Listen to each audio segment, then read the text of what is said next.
आज हम आपको भारत का सर्व उत्कृष्ट और सर्वोच्च सम्मानित एग्जामिनेशन जो होता है उसको यूपीएससी बोलते हैं, यूनियन पब्लिक सर्विस कमीशन, जिसका अंदर में आईएएस, आईपीएस और बाकी जो सिलेक्शन पद्धति है जिसमें सिलेक्शन होते हैं और ये देश की सर्व उच्चतम एग्जामिनेशन में गिनती होता है। जैसे कि आईएएस हो, इसी के नीचे ये एग्जामिनेशन देने के बाद यूपीएससी, इसमें IAS, IPS plus other ranks की जो क्लास 1, क्लास 2 ऑफिसर बनते हैं वो डिपेंड अपन उनका रैंकिंग के हिसाब से, मेरिट के हिसाब से चुना जाता है। मैं आज उस एग्जामिनेशन के बारे में और उसका एलिजिबिलिटी क्राइटेरिया के बारे में मैं बताऊंगा। बहुत हम लोग एंशियस होते, जान नहीं पाते हैं। आइए हम फोकस करते हैं। ये यूपीएससी एग्जामिनेशन के अंतर्गत 3 प्रकार का एग्जाम होता है। पहला होता है प्रिलिमिनरी एग्जामिनेशन जो 400 मार्क का होता है। मेन एग्जाम 750 मार्क्स की होता है, जिसे 750 मार्क्स में 275 मार्क इसके साथ इंक्लूडेड है। ये 275 मार्क जो है पर्सनल इंटरव्यू होता है, जो साक्षात्कार होता है। तो टोटल 400 प्लस 750, दैट मीन्स 2150 के टोटल मार्क, जिसमें 275 मार्क पर्सनल इंटरव्यू में इंक्लूडेड है। आइए पहले प्रिलिमिनरी एग्जामिनेशन जब क्लियर कर पाएंगे, क्वालिफाई करेंगे, देन मेन एग्जाम को हम एलिजिबिलिटी होंगे और main eligibility examination eligibility qualify करने से देन हम पर्सनल इंटरव्यू के लिए एलिजिबल होंगे 3 स्टेज में। तब हमको ऑफर एन अपॉइंटमेंट मिलेगा। आइए सर्वप्रथम प्रिलिमिनरी एग्जामिनेशन में क्या क्या होता है। जब एग्जामिनेशन होता है, पहला जनरल स्टडीज के पेपर 1 होता है, उसमें ऑब्जेक्टिव टाइप के आता है और उसमें क्वेश्चन 100 क्वेश्चन आएगा और ईच क्वेश्चन कैरीज 2 मार्क्स। अगर सही आंसर हुआ 2 मार्क्स, देन 200 मार्क्स का 2 आवर्स में हम लोग को अटेंड करना पड़ेगा और जिसमें अगर रॉन्ग आंसर होगा उसमें नेगेटिव मार्किंग का प्रोविजन है। That is paper 1। Then general study paper 2 objective type आएगा, मल्टीपल चॉइस, एंड इसमें भी क्वेश्चन 100 रहेगा। ईच क्वेश्चन आंसर अगर सही मिला 2 मार्क एंड हमको 200 मार्क्स से एंड 2 आवर्स के अंदर में देना है। That is also negative marking system.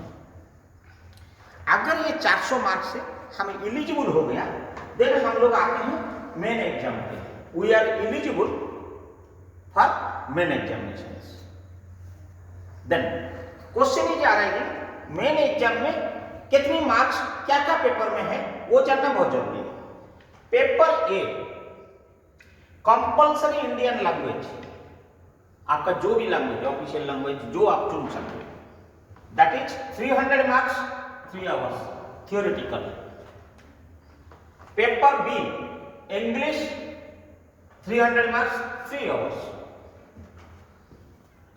Paper 1 essay 250 marks 3 hours.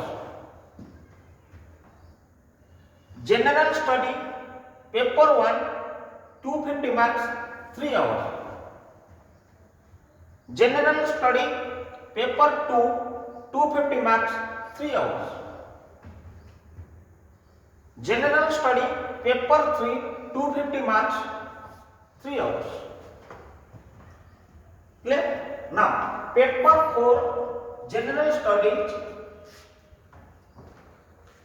Studies IB 4 250 marks 3 hours. Now the question is arising optional paper 1, जो भी आप लोग ले सकते हैं आपकी कोर सब्जेक्ट में या रादर देन कोर सब्जेक्ट में आप ले सकते हैं। कोई पॉलिटिकल साइंस, कोई मेडिकल साइंस, कोई टेक्निकल, जो भी आपको चाहिए इकोनॉमिक्स, एनी हिस्ट्री, तो 250 marks 3 hours, and optional 2 paper 250 marks 3 hours. All are theoretical in the main examination. Then अगर हम प्रिलिमिनरी क्लियर करते हैं, क्वालिफाई करते हैं मेन एग्जामिनेशन के बाद हम लोग जाते हैं पर्सनल इंटरव्यू के लिए. आइए पर्सनल इंटरव्यू में साक्षात्कार में आपको क्वेश्चन करेंगे, जो कमिटी बैठे होंगे चयनकर्ता वो आपको करेंगे. इससे पहले ये एग्जामिनेशन देने से पहले जो हम अप्लाई करते हैं वो eligibility criteria for UPSC examination to how to apply, if I am eligible और नॉट एलिजिबल, वो हम आपको बताते हैं. क्योंकि दैट इज वेरी इंपॉर्टेंट कि हम जो यूपीएससी एग्जामिनेशन को देंगे हम एलिजिबल हो रहे हैं या नहीं हो रहे हैं, वो वेरी इंपॉर्टेंट मायना करता है. क्योंकि मान लीजिए हम एलिजिबल नहीं हो रहे हैं, ये पेपर 1 और पेपर 2 के बारे में हम सोचने से क्या होगा, तो इसीलिए we should know the eligibility criteria for applying the UPSC examination. Number 1, any candidate should have graduate, should and must graduate. Means graduation जो कंप्लीट किया होगा in any government recognised university, either professionally और simply graduate और medical science, इसी में और equivalent also equivalent with respect to the degree recognized by the Indian universities as per the UGC norms. At the same time, final year students also are eligible to apply the said examination. Means उनकी जो result publish होना है वो result final year का जब इनका साक्षात्कार होगा उस बीच में उनकी एग्जामिनेशन रिजल्ट पब्लिश हो जाना चाहिए. ना मिनिमम जो एज है, देन सेकेंड एज ये 21 ईयर से लेकर 32 ईयर्स तक है, is equal 32. more than 32 generally not eligible for the norm. But जो रिजर्वेशन है वो रिजर्वेशन हिसाब से क्या होगा आइए मैं बता रहा हूं. 3 नंबर में मैं बोलता हूं 3 में ये जो जनरल एंड ईडब्ल्यूएस, ये जो एज क्राइटेरिया में जनरल एंड ईडब्ल्यूएस इकोनॉमी की वीकर सेक्शन के लिए ये 32 इयर्स अनिवार्य है.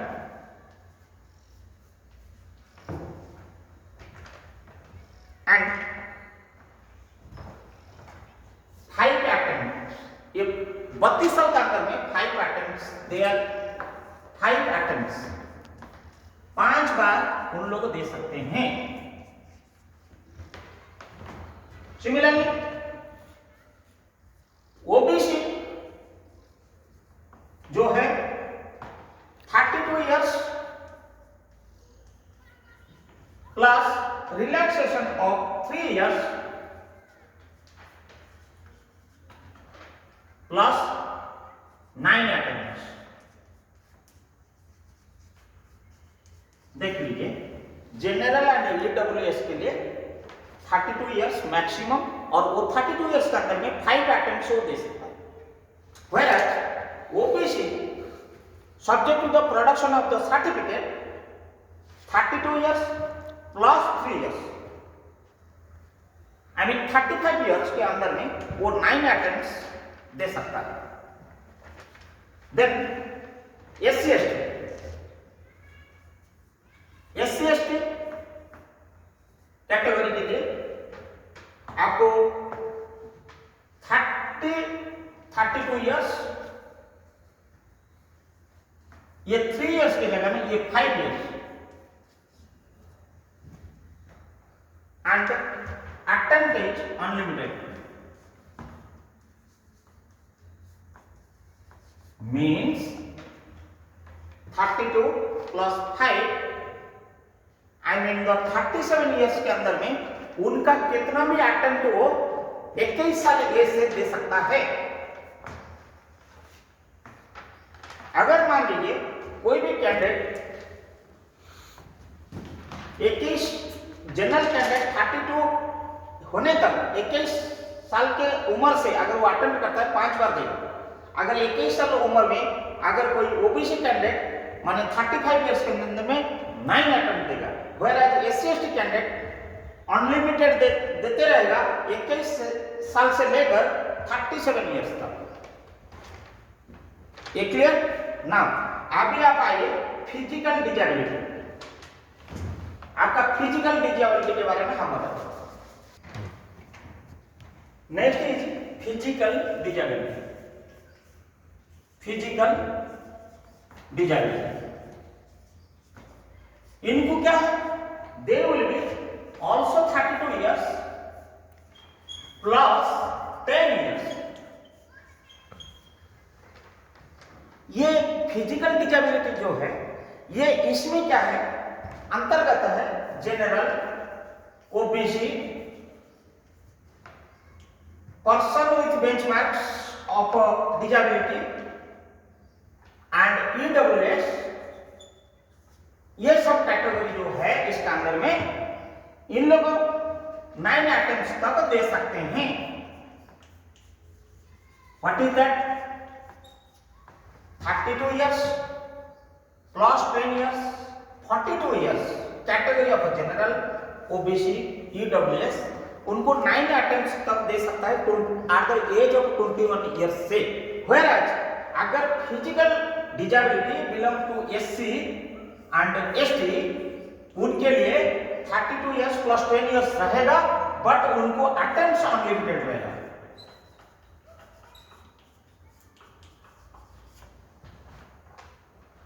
Now come to the J and K. जो जम्मू कश्मीर में जो बसवास करते हैं जे एंड के लिए, उन लोग के लिए आएगा 32 इयर्स प्लस 5 इयर्स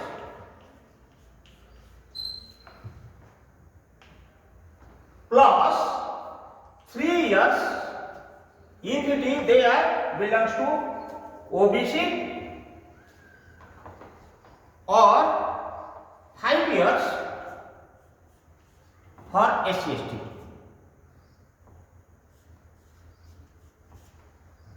मीन्स जो जम्मू एंड कश्मीर में जो लोग ओबीसी कैटेगरी के रहते हैं उनको 3 इयर्स एक्स्ट्रा मिल जाएगा। जनरल है तो 5 इयर्स मिल जाएगा। अगर SC/ST है यहाँ पे और 5 इयर्स मिल जाएगा। और attempts as per the categories already मैंने जो बोला वो कैटेगरी में, जैसे जनरल में 5 अटेम्प्ट्स और ओबीसी में 9 अटेम्प्ट्स, SC/ST में अनलिमिटेड, लाइक दैट। ये जो जम्मू कश्मीर ये कैटेगरी का बिलोंग करते हैं उन लोग के लिए 5 इयर्स एक्स्ट्रा रिलैक्सेशन है apart from their own. Now, next is coming disability and discharge from defense service. Discharge from defense service वो पर्सनल के लिए आपको लागू होगा 32 years plus 3 years plus 3 years again plus 3 years general and OBC or 5 years if you are SC/ST। जो व्यक्ति disability and discharge from defence service 32 years रहेगा plus 3 years relaxation रहेगा प्लस एडिशनल 3 इयर्स रहेगा जनरल ओबीसी के लिए and 5 साल रहेगा अगर वो डिफेंस सर्विस में डिस्चार्ज हुआ। Clear? Now it is ex serviceman. Then ex serviceman के लिए क्या होता है आइए मैं बताता हूं। मैं या एक्स सर्विस कमीशन जिसको बोलते हैं उनके लिए जो होता है 32 इयर्स प्लस 5 इयर्स प्लस ये 5 इयर्स का अलावा 3 years if they are belongs to OBC or 5 years if SC। देखिए ये बहुत मायने रखता है कि आप लोगों में इसलिए बता रहा हूं कि ये चीज वेरी इंपॉर्टेंट, क्योंकि अप्लाई करने से पहले ये क्राइटेरिया को आपको देख लीजिए, नहीं तो आपका अप्लाई करके रिजेक्टेड हो जाना कोई मतलब नहीं है। ये मैंने जो बताया ये प्योरली एज के बारे में बताया। आइए हम बताते हैं नेशनैलिटी के बारे में। आइए नेशनैलिटी क्या होता है? इंडियन होता है ना। ये नेशनैलिटी जो है जो इंडियन सिटीजन होना चाहिए, इंडियन सिटीजन होना चाहिए, इंडियन सिटीजन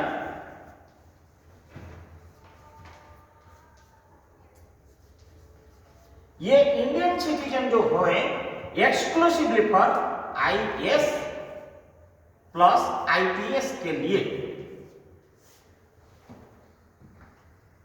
और एनी अदर के लिए चलेगा। If it is Indian citizen IAS IPS and down लोग कितने भी रैंकेस है वो इंडियन सिटीजन के लिए एप्लीकेबल है। व्हेयरएज जो अप्लाई करते समय all other service IPS and IAS को छोड़ के इंडियन सिटीजन अगर आप नहीं हैं, आपको आईएएस आईपीएस में अधिकार या अपॉइंटमेंट नहीं मिलेगा, बट आप अप्लाई करके all other services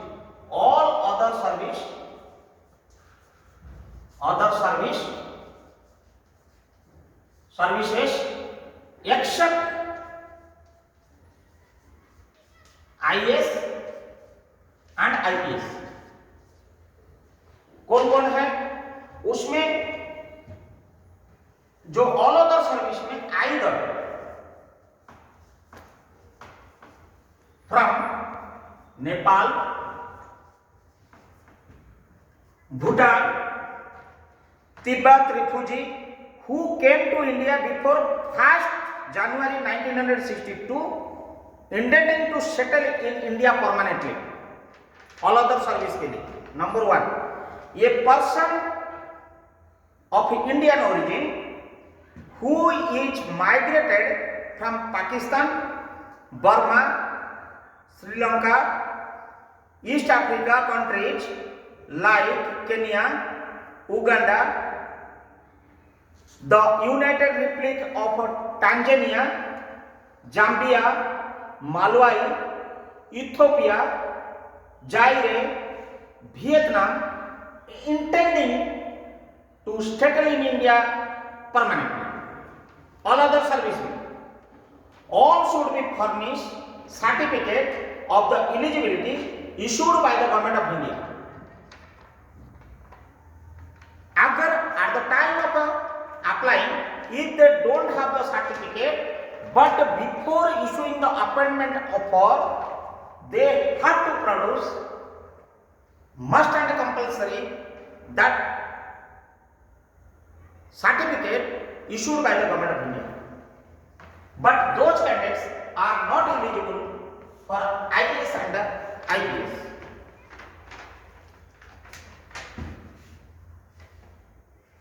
These candidates may attend the exam but should submit the said certificate before issue of an appointment offer. But Nepal, citizen to Nepal, Bhutan, Tibet, refugees who came to India before 1st January 1962 intending to settle in India permanently, they are not entitled for IFS also. Indian foreign service के लिए उन लोगों को eligible नहीं है। Now the last thing is educational qualification. मैंने as बता दिया एंड हमने सिटीजन बता दिया एंड लास्ट क्राइटेरिया जो है एजुकेशनल क्वालिफिकेशन।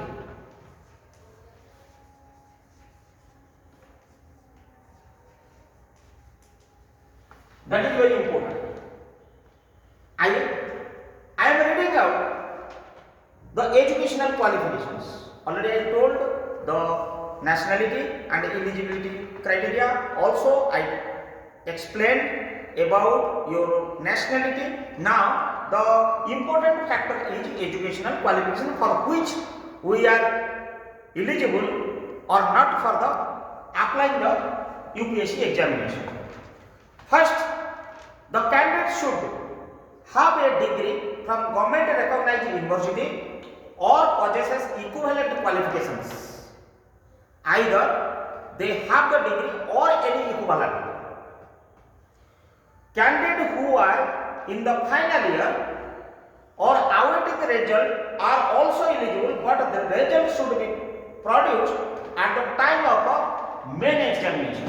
जब आप प्रिलिमिनरी क्लियर कर देते हो और द मेन एग्जामिनेशन आपका आना है, before main examination you should have your result publications and provisional result in your hand at the time of a main examination you should also produce that result. Then you are eligible. Candidate having professional and technical qualifications recognized by the government or as equivalent to professionals and technical degrees, they are also eligible. Those who have already been passed or awaiting their result before many examinations also eligible to apply the UPSC examinations. Clear? Now I am coming to the medical students who have already passed the final year, like MBBS, BDS or equivalent subjects like Ayush, homeopathy or Ayurvedic. They are have to gone through their respective intensives, means or equivalent degrees like foreign countries से जो MBBS BDS करके आते हैं medical students के लिए, but they have to go the intensive training.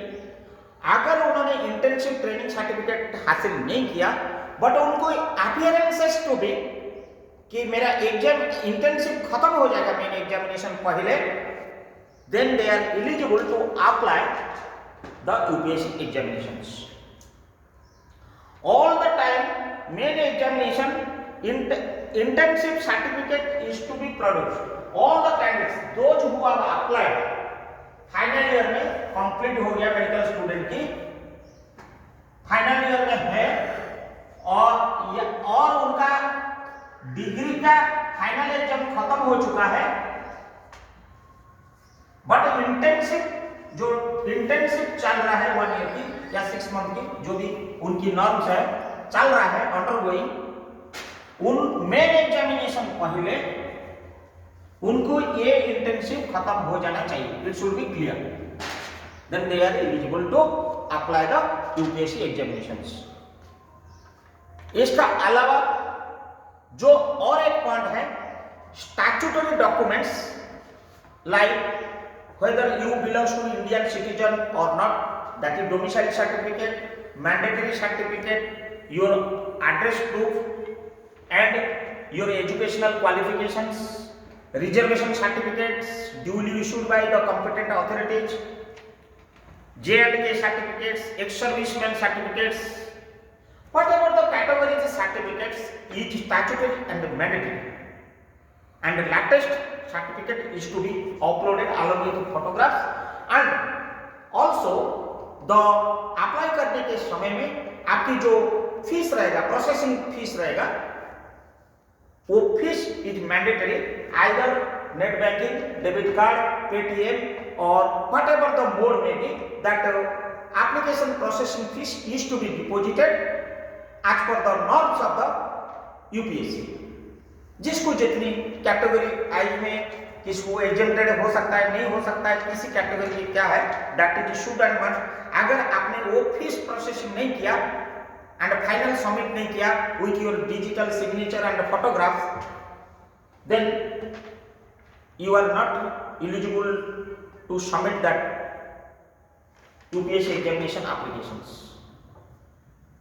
My dear friends, मैंने जो eligibility criteria दिया, द मेजर क्राइटेरिया दिया यूपीएससी एग्जामिनेशन के लिए, 2000 aspirant for IAS, IPS and other services, IFS and other areas, Indian railways, Indian revenues, Indian statistics, मैंने सारी जो all other services में बताया. एवरी ईयर जो आता है यूपीएससी के एडवर्टाइजमेंट, उसी में मैंने एलिजिबिलिटी क्राइटेरिया मेरा संज्ञान में जितनी आया मेजर वो हमने बताया. एंड डॉक्यूमेंट आपने सॉफ्ट कॉपी करके एक फोल्डर बना के रखेंगे, वेदर ये जेपीजी में या आपकी पीडीएफ में, जो भी मांगता है, तो साइज, रिजोल्यूशंस, ये सारी चीजें इकट्ठा करके रखेंगे. सिग्नेचर एंड फोटोग्राफ एक फोल्डर करके रखेंगे. पेमेंट जो करेंगे उसकी डाटा सब कुछ रेडी करके एक फोल्डर बना के, जब आपका एप्लीकेशन आएगा वो ऑनलाइन में आप अप्लाई करेंगे. एंड सबमिट करने के बाद आपको एक्नॉलेजमेंट आएगा. आपका एक्नॉलेजमेंट के साथ साथ आपका एंड वैलिड ईमेल आईडी आप देते रहेंगे. उसी में आपको एसएमएस अलर्ट आएगा, मेल अलर्ट आएगा, एंड उसी रिफरेंस में एक्नॉलेजमेंट की जो रिफरेंस आएगा वो आप फ्यूचर रिफरेंस के लिए रखे रहेंगे. और आपको फ्यूचर उसी रिफरेंस में लॉगिन करेंगे, और यूजर आईडी पासवर्ड जो आप बनाएंगे ये आपको गुप्त रखना पड़ेगा, किसी को शेयर नहीं करना पड़ेगा. बहुत सारी इंफॉर्मेशन, आपका पर्सनल इंफॉर्मेशन उसमें रहता है, कोई मांगने से भी नहीं देना. You have to handle yourself with your login and ID and password. धन्यवाद.